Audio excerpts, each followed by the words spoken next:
Where do you go after Children of Earth? It was so popular and such a fantastic story, so strong, thrilling to do.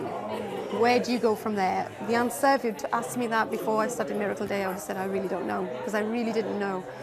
And then Mr. Davies pops up with these 10 scripts, and you just go, how did you do this? How are you human?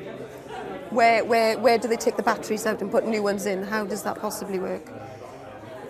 You just come back and it just wallops you. There's no time to think. There's no time to breathe. It slams you in the face with action, with drama, and with the best narrative we've ever told. It's a big 10-episode story. It's worth saying that everything gets answered and finished and done at the end of episode 10. You won't be left hanging on for 5 years for a Lost type story, marvellous though that was. But yeah, it's a great big high concept behind it. Death stops, people stop dying, what happens next? And the healthcare system is ruptured within about 3 days. The economy starts to wobble, because of course imagine what happens to the pensions market. All of these things that we're built on a world that's destined to die after a while. We're supposed to have 70 years and 10 and then pop off. And our culture is based around all that. More importantly, our economy is based all around all that. So the whole infrastructure starts to weaken. And in amongst all that, you have great big Torchwood chases and stunts and thrills and jokes and tragedies as well. So it's the same old Torchwood world.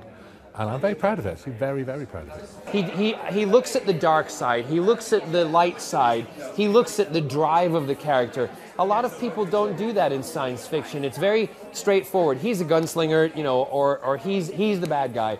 But Jack's a hero, but he's been a bad guy in his time. So there's more depth, and I think the audience love that. They like to see their characters that are portrayed a little flawed. You just get these extraordinary people who come on board and you go, wow, wow. Wow, this year we've got American movie stars, Bill Pullman, Mackay Pfeiffer. I would be a real dolt if I hadn't jumped at the chance to play a part in this story, but particularly this character, is almost like the impossible scenario. Can you survive this? Which is to be, clearly fingered as the worst person anyone has ever met, a murderer, pedophile, given this chance at immortality. Very aware as a viewer how easy it is to feel betrayed or cheated or just puzzled by internal changes within production. It's so, because I'm aware of that, I think we're able to sort of midwife it through the whole process. Having to go to the States for me was wonderful. Filming in Los Angeles was great. Russell texted me one evening, he said, how fantastic to see Captain Jack in downtown LA. I mean, it's such a hideous place.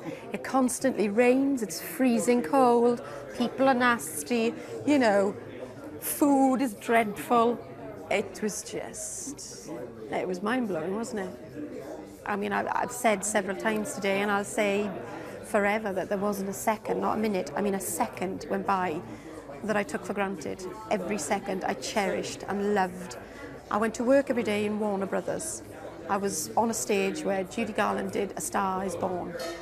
It doesn't get any better than that. It was wonderful. And to take Gwen Cooper there, to play Gwen Cooper there was just extraordinary. And I'll be thankful for life for it.